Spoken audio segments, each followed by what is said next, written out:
Hello everybody and welcome back to my channel. Peter Masella here. I am in Vero Beach, Florida today, and I've got a flight up to the Westchester County Airport on Breeze. And of course, as always, you are joining me. My aircraft today will be an Airbus A220-300. Interesting story about the exact aircraft that I'm going to be taking today.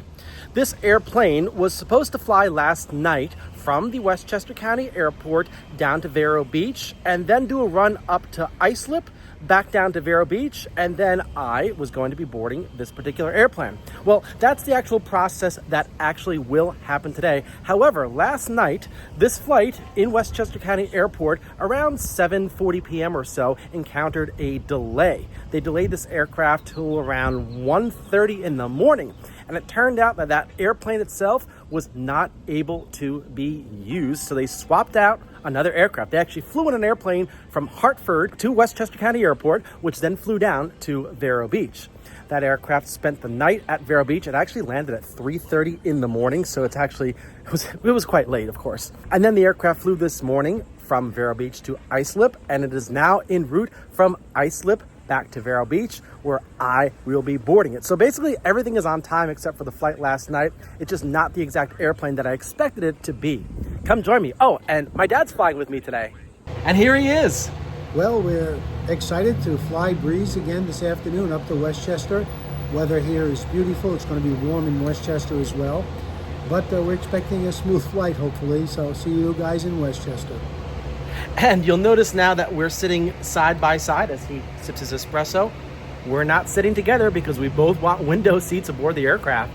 Now, of course, a window seat is the only way to go when you're flying. If you're new to this channel, I present flights from a very, very unique point of view. I don't focus on the interior or luxury. As a matter of fact, I'm sitting in the very back of the airplane, and the most important thing is which side of the aircraft should I sit on? I'm on the left, and there's a reason for that. Now, today flights are taking off to the east over the ocean, and this is the general area that I expect our flight to fly in just a few moments after takeoff. Who actually visits the area they're going to be flying over before their flight? I do. Let's see if we could identify this white building from the air. It's time for the short ride to the Vero Beach Regional Airport. Parking is free here, and at the time of filming this, Breeze was the only carrier at the airport. Since then, JetBlue has arrived here. This airport is also home to flight schools, and when you park on the grass, you get really close to some interesting planes.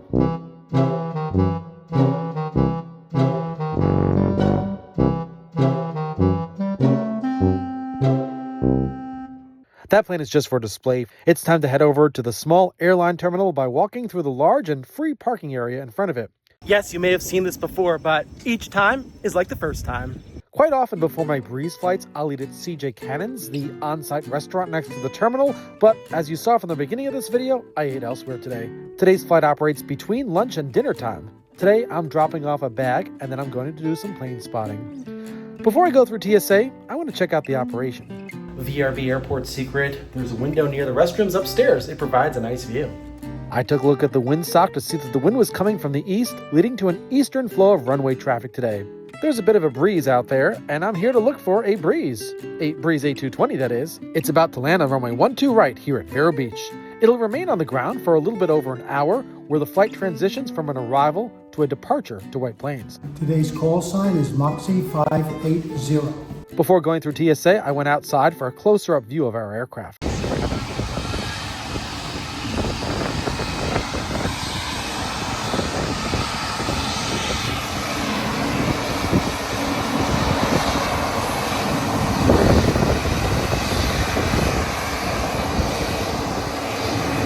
What a beautiful bird! Today it's November 211, Bravo Zulu. Guys, it is super crowded in the holding area, and there are just people all over the place. So we're coming to you from the men's room to express our excitement. We're so happy about this flight today, and we're going to take what arrival procedure? The Bono arrival today. We can't wait. That's why our seat is on the left-hand side of the plane. The left side will work great for the left turns after takeoff, the left turns on the Bono arrival, and the left base for landing at HPN. All right, that's the gate right behind us. Let's head on over to Hotel Papa November.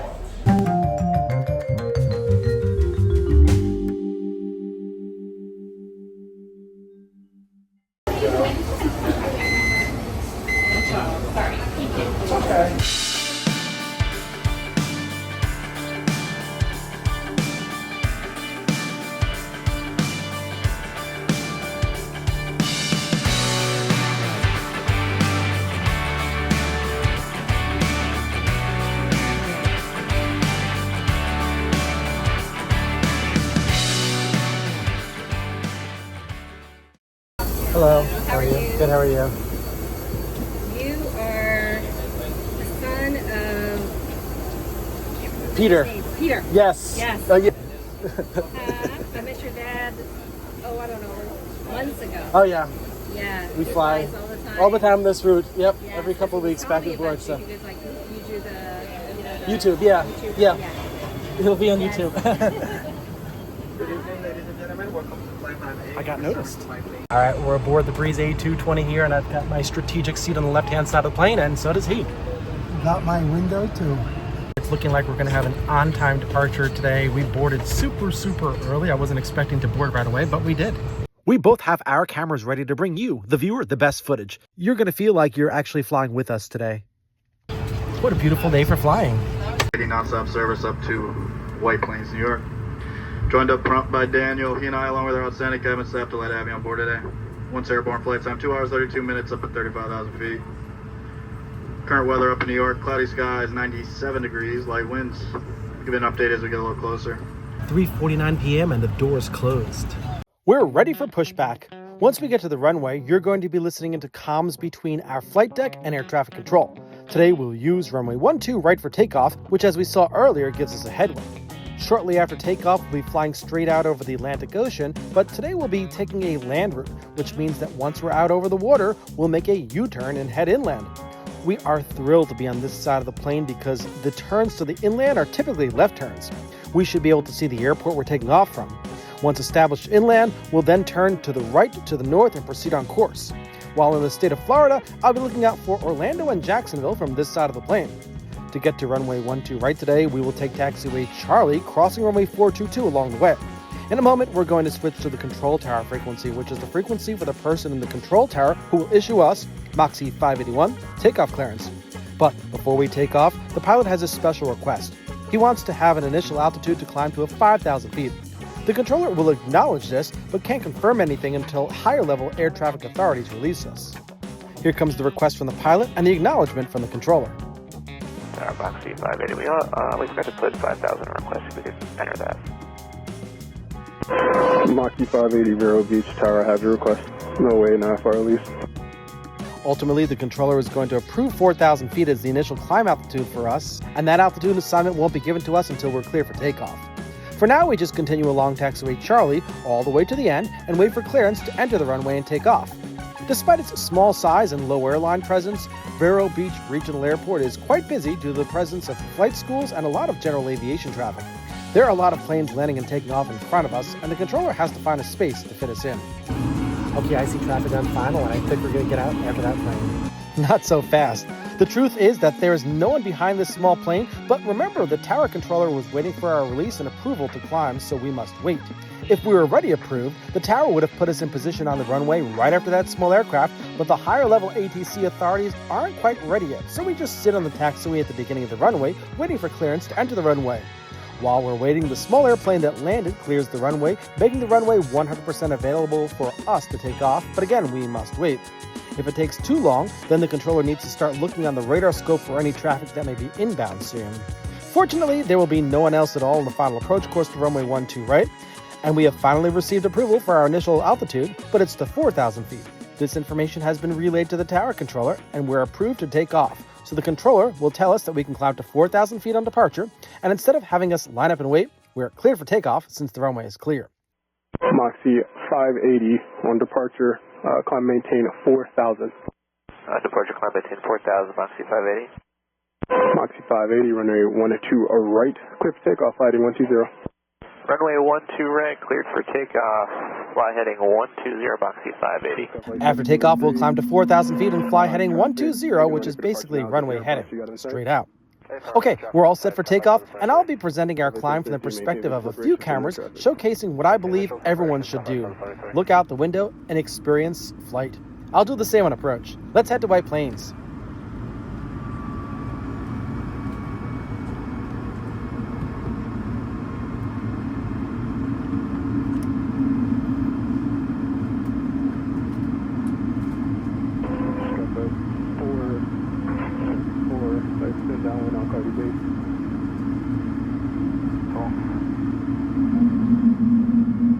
Cherokee 5 medical back here, following an air cursing a Cherokee feet. It's 12 o'clock. You got him in sight?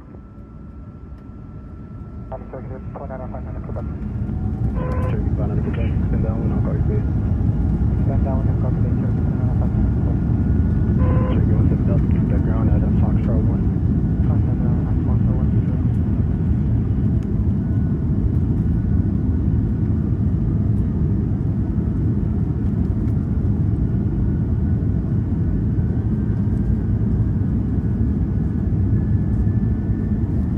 Skyfly 773, runway 12 right, cleared, touch and go. 1 direct, Skyfly 773.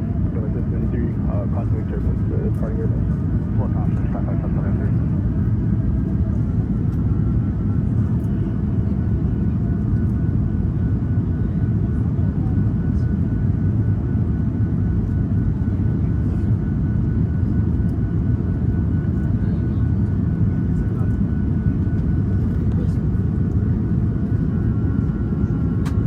Skyfly 434, you're following a Seminole on a 2.5 mile final at your 1 o'clock 900 feet. You got him in sight? Yeah, Skyfly 434. Skyfly 434, follow that traffic, runway 1 and 2 right, clear, touch and go, number 2. Follow that traffic, 1 right, clear, touch and go, number 2, Skyfly 434. Now that we're airborne, the tower controller hands us off to the departure controller located at the Palm Beach Approach Control Facility. Mike 580, contact Palm Beach departure. Go departure, Foxy 580. It takes a few moments for our pilot to check in, but in the meantime, as we climb, we have an assignment. Remember the white building I stood in front of on the ground, hoping for us to identify it from the climb? Well, it's down there now. Can you see it? It's down on the barrier island between the Intracoastal Waterway and the ocean. Everything looks so small from up here, but if you look carefully, you can find it. It's a beautiful day for flying, and in a moment, we're going to check in with the departure controller. She's going to climb us to 5,000 feet now and turn us to the north in preparation for the turnaround for our initial departure fix over the land. Departure, Moxie 580, 3,500, climbing 4,000, heading 120. Moxie 580, Palm Beach departure radar contact, climb maintain 5,000, turn left heading 360. Climb maintain 5,000, left turn heading 360, Moxie 580. 360 degrees is a great heading for those on the left side as north parallels the beach. I got used to flying straight out for a water route, but this is going to be better. But I doubt we'll be on the 360 degree heading for long since our departure fixes to the west. And as we make this wide turn to the north, the controller comes back and turns us to 270 degrees. Moxie 580, turn left heading 270, contact Miami Center 132.25. Left turn heading 270, 3225, Moxie 580, see ya. There's the airport. Another reason to sit on the left side today. We've been handed off to the High Altitude Miami Air Route Traffic Control Center. I don't have those communications, but I will resume ATC once we approach White Plains. I'm really looking forward to flying over the land again. There's going to be so much to see, and considering the fact that I was just down there makes me even more enthusiastic to be seeing what I just experienced on the ground from a different perspective. What you're seeing here is typical of the east coast of Florida, a long barrier island that protects the mainland and it creates the Intracoastal Waterway. Our U-turn allows us to see it first by looking to the north and now to the south. The city of Vero Beach itself is just to the east of the airport. Our 270 degree heading puts us north of the Vero Beach Airport over the unincorporated community and census designated place of Gifford. Oh, do you see that building down there from the start of this video? It's down there, and this time we're looking at the building's front side, which is the side that I filmed while walking on the street. What a stellar view of the Vero Beach Airport. The long runway is the runway that we used. I'm so grateful for this U-turn today. It's actually more than a U-turn, as a proper U-turn would put us on a 300 degree heading. We've been told to fly a heading of 270 degrees, which turns us further in on the other side of the U, and this keeps us closer to the airport. While on this heading, we await further clearance from the controller to turn to proceed to our departure fix. It's pretty clear that the Miami Center controller has climbed us higher than 5,000 feet now. We'll be going up to the 30,000s, and this is the airspace in which we can do it. Ultimately, we need to turn to the right to head north. We're leaving the Vero Beach area and climbing via the center to our cruising altitude. I'm glad that the clouds down there did not block everything I wanted to see as we made our initial climb and turn. For now, I'm awaiting our right-hand turn to the north so we can proceed on course, and I can't wait to see the upcoming views. Here's our right-hand turn. We'll be over the land today for nearly the entire flight. This is great since typically we'll be flying out over the water until Wilmington, North Carolina. We won't be over the ocean today until we reach New Jersey, where we'll set up for an approach to White Plains from the east. More on that later. What a beautiful departure that was. I am so happy we made that left-hand turn in the climb today. About 15 minutes after takeoff, I began to notice the first thing I wanted to see as we neared our cruising altitude, the Orlando International Airport. With its 4 runways, it's easy to see from up here. The runways all head north-south, and flying parallel to them confirms to me that we're on a northern heading and flying east of the airport. Don't forget to check out my many videos that I have on this channel where I fly Delta to and from Orlando. Most of my Delta flights to or from here originate or end at LaGuardia Airport. Orlando is a massive airport, as you can see from here. Just north of the Orlando Airport is the city of Orlando, and we have great views of its population. A lot of people call Orlando home down there. Combine the locals with the many visitors, and there are people all over the place. Down there on the right is Winter Springs, which is to the north of Orlando. It's on the shoreline of Lake Jessen. And down here is the Sanford area and Lake Monroe. While cruising, I had a great view of Lake George, which is located on the St. Johns River. That's followed by the seat of Putnam County, Palatka. Down there is the Beach Walk in St. John's. It's a members-only club with, well, its greatest feature is very visible from up here. Looks like a nice place. Next up is the city of Jacksonville, the most populous city proper in Florida. Seeing Jacksonville means that we're approaching the next state, Georgia. But before we leave Florida, I'm looking down for the Jacksonville International Airport. There it is.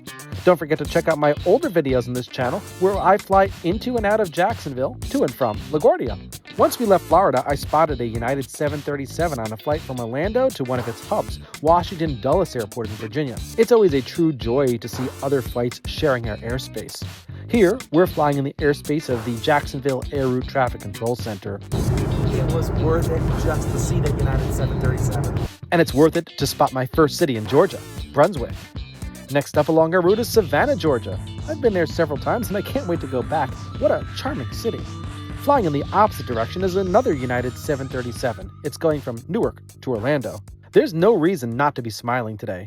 Well, greetings from the rear lavatory of this Airbus A220. Please, for one moment, if you can just take some time to watch the video message from the sponsor of this video to help support this channel, I'd appreciate it. Thanks. With all the traveling I do, I find myself just sitting for hours on an airplane, and I need a way to make up for that, so I use my Yesol G1M Plus for a regular cardio workout. A breeze to put together, and at a great price point, this is the best stationary bike I've ever had. With so much time spent sitting, this is a great fit for my lifestyle, and using it doesn't take me away from what I need to do. It's all about fun cardio, as this bike features wired multimedia casting, making a typical cardio workout transformed into something enjoyable. I mean, who doesn't enjoy watching Peter Masella's YouTube channel while working out? I know I certainly watch my channel all the time, even when I'm not working out, because the screen rotates 360 degrees, so I can watch the screen when not sitting on the bike. I love having an additional screen in my home in a place where I normally would not have one. What a great feature! Working out and enjoyment go hand in hand with Yesol. As a traveler, I love this feature, which allows me to feel like I'm biking abroad. And when I want to take things very seriously, I just tune into instructor-led courses. I always leave it to the pros to tell me what to do. I'm an expert as an airline passenger, but I'm not an expert trainer. And statistics are always available to me. These are some fantastic metrics that provide me with the right information at the right time. And I'm not the only one who uses Yesol. Hey, this is Peter Sr. here. I'm using Yesol on a regular basis, and let me tell you, it's working wonders for me as well. That's right, my dad loves using this product. After all, he also sits on airplanes a lot and needs the cardio workout. I've caught him using my Yesol bike on multiple occasions. He's especially fond of the 4-speaker system and 2 subwoofers for exceptional sound quality. As a viewer of this channel, you can take advantage of my discount code in the description below. It's exceptionally affordable. Imagine watching Netflix or the news or airplane videos while biking or at any angle. What a deal this is. That's right, you heard it. You can get a great discount with my code. You just gotta do it. But for now, let's return to today's video.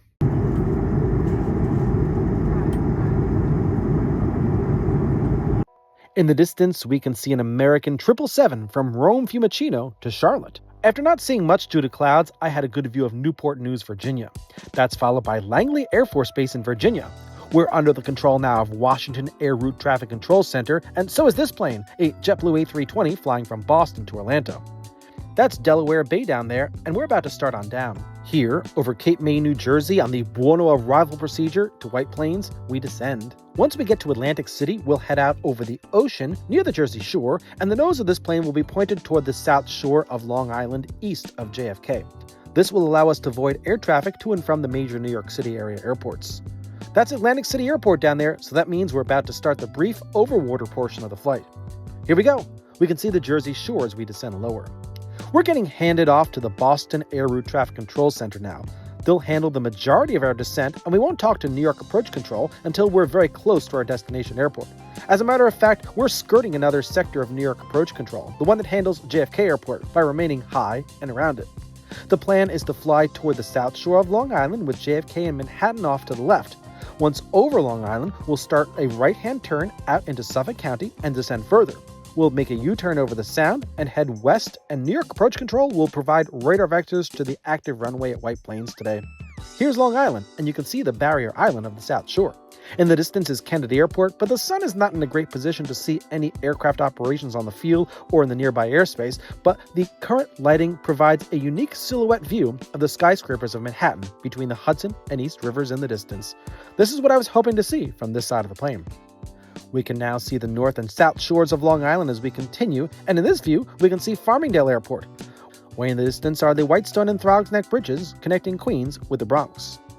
Now that we're clear of JFK, we need to get down lower, and to do so, we follow the procedure by turning to the right and descending into Suffolk County along the north shore of Long Island.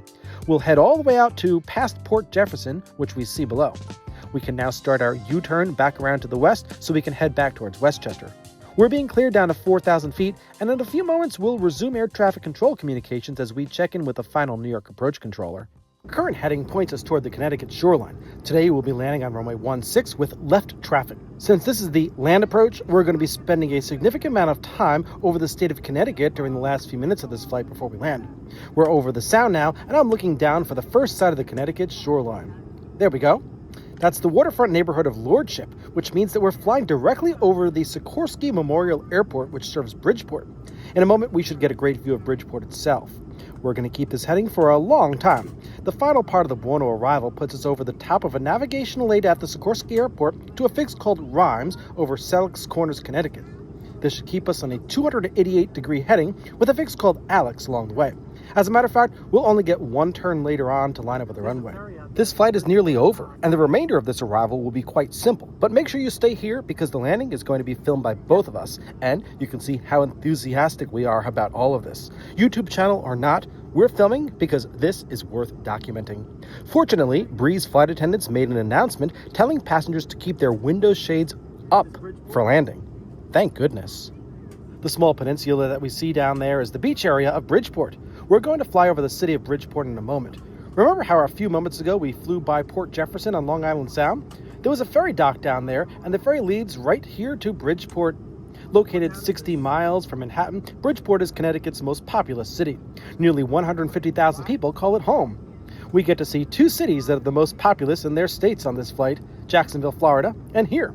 Since we're flying directly over the city of Bridgeport, there's a lot more of the city on the other side of the plane where it extends towards Trumbull. The harbor is one of three major harbors in Connecticut. New Haven and New London are the other two. Original settlers to Bridgeport were the Paugussett Native Americans, and then the English came and it became a town in 1821. In 1912, the electrical plug outlet was invented in Bridgeport. I'm using one right now as I film this video. I'm so happy Breeze provides the modern version of the electrical plug outlet, charging ports on their A220s. With all the filming I'm doing on this flight, I need power, and it's really nice to be flying right over where the outlet originated.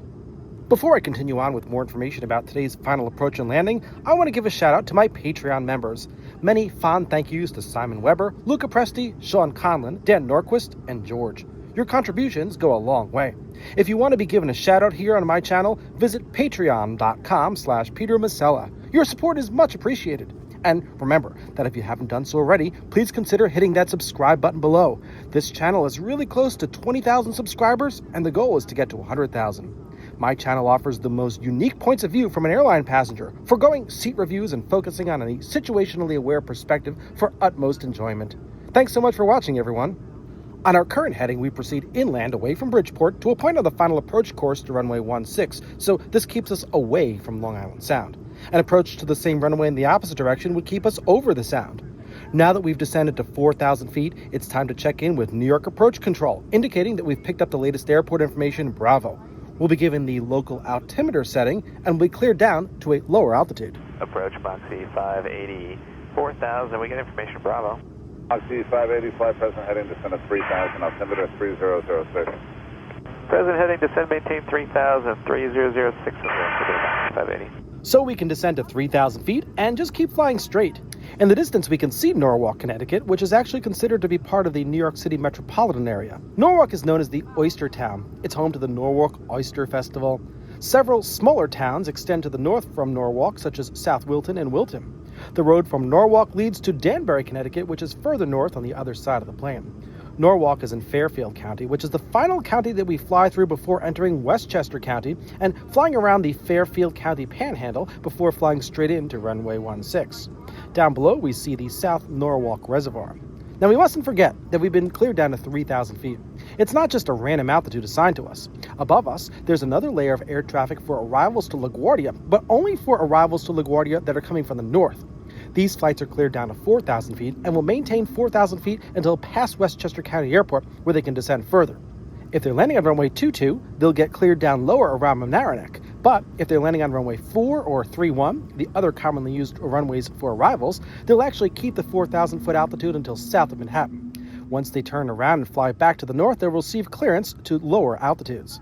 Again, this is only for arrivals to LaGuardia from the north, and by north, those origins can be from cities like Boston or Buffalo, but even arrivals from the west, like Cleveland, could be flying a northern approach to LaGuardia, so you never know who will pass over us at 4,000 feet. In rare circumstances, arrivals from places like Florida could even fly a northern arrival in the airspace above us. This typically occurs when direct path routes from the south to the north are blocked by weather. It's happened to me where I wasn't expecting it, but while flying from Orlando to LaGuardia, I've had this view. Now, above the 4,000-foot northern arrivals are flights headed to the northeast from both LaGuardia and Newark, and above them are flights headed to the northwest from JFK.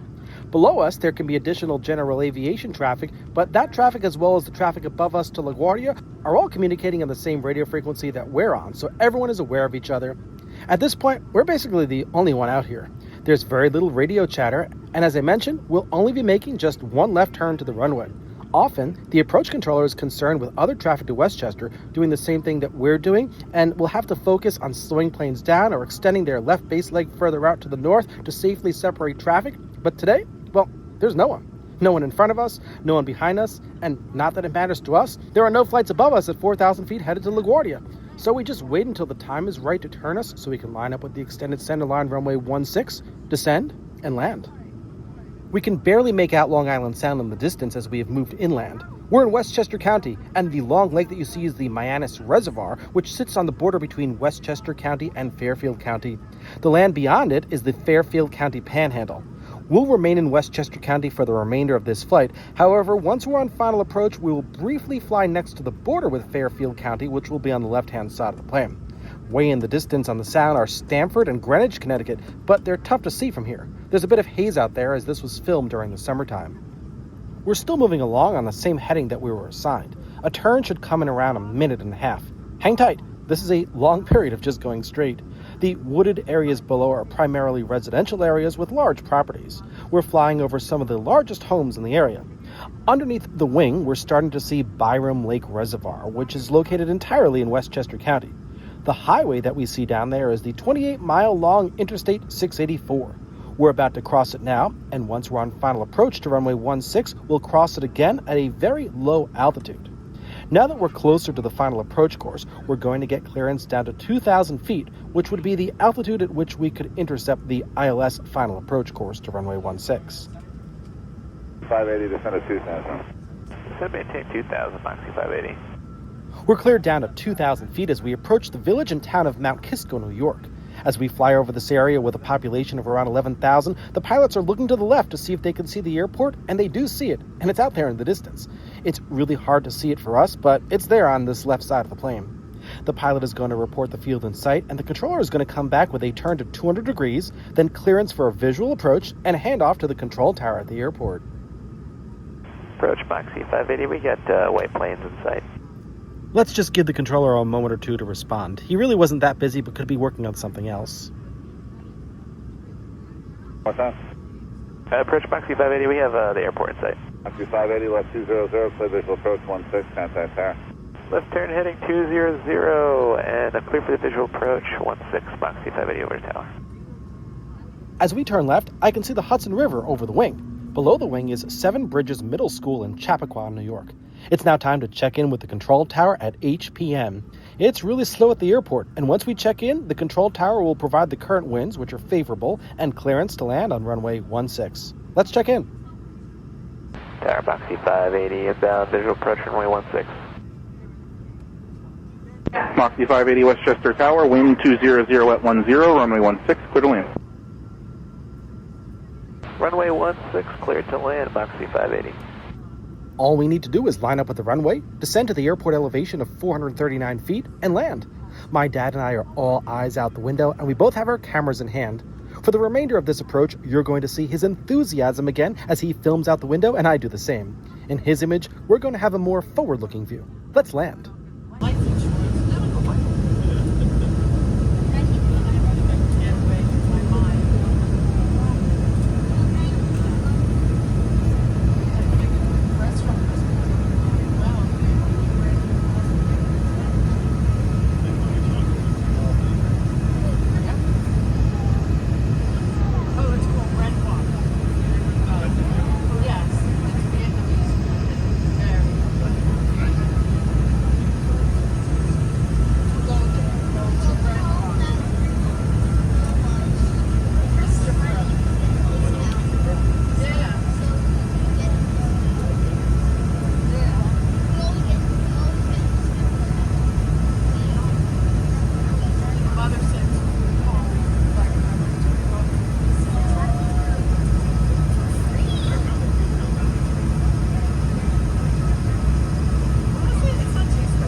Bravo Westchester Tower, roger, hold short runway 16.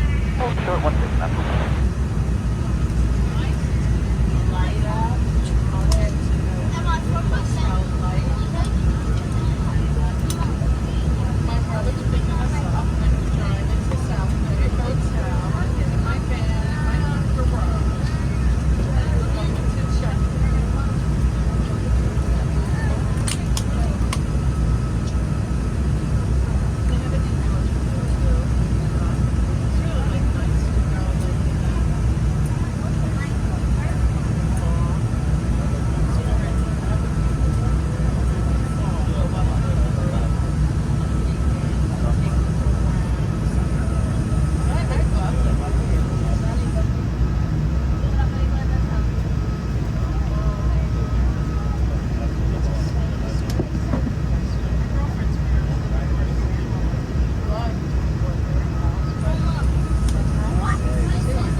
November 94 Bravo, runway 16, line up and wait. Line up and wait, 16, 94 Bravo.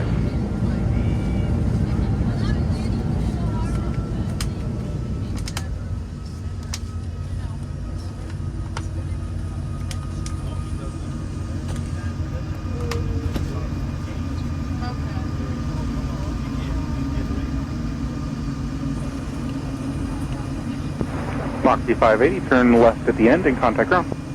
Left at the end, over to ground, Boxy 580. Apologies for all the people talking. They were not focusing on the landing. As you heard, the controller put a departing plane on the runway for takeoff once we landed, and the controller told us to turn left at the end of the runway and to contact ground control. Let's check in with ground control.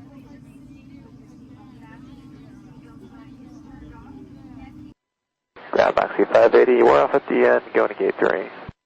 Moxie 580, Westchester to ground, main terminal, taxi Alpha, cross runway 11. Alpha, cross runway 11 to the terminal, Moxie 580. We're told to take taxiway Alpha to the terminal, crossing runway 11 along the way. Here we are crossing runway 11, which is the short runway. On the runway we just landed on, we can see a vehicle doing a surface check. As we pull into the terminal, we can see an Endeavour Air CRJ 900 that just pushed back. Fortunately, our gate is south of that, so this plane is not blocking us. As I was looking at this plane, I spotted a logo jet. This is a JetBlue A320 painted in Dunkin' Donuts colors. What a treat it was to see this plane. As we pulled into the gate, I saw another Breeze plane. You'll recall that at the beginning of this video, there was a plane swap, and I think this was the plane that I was supposed to be on originally. Well, this flight is over, and it's time to deplane.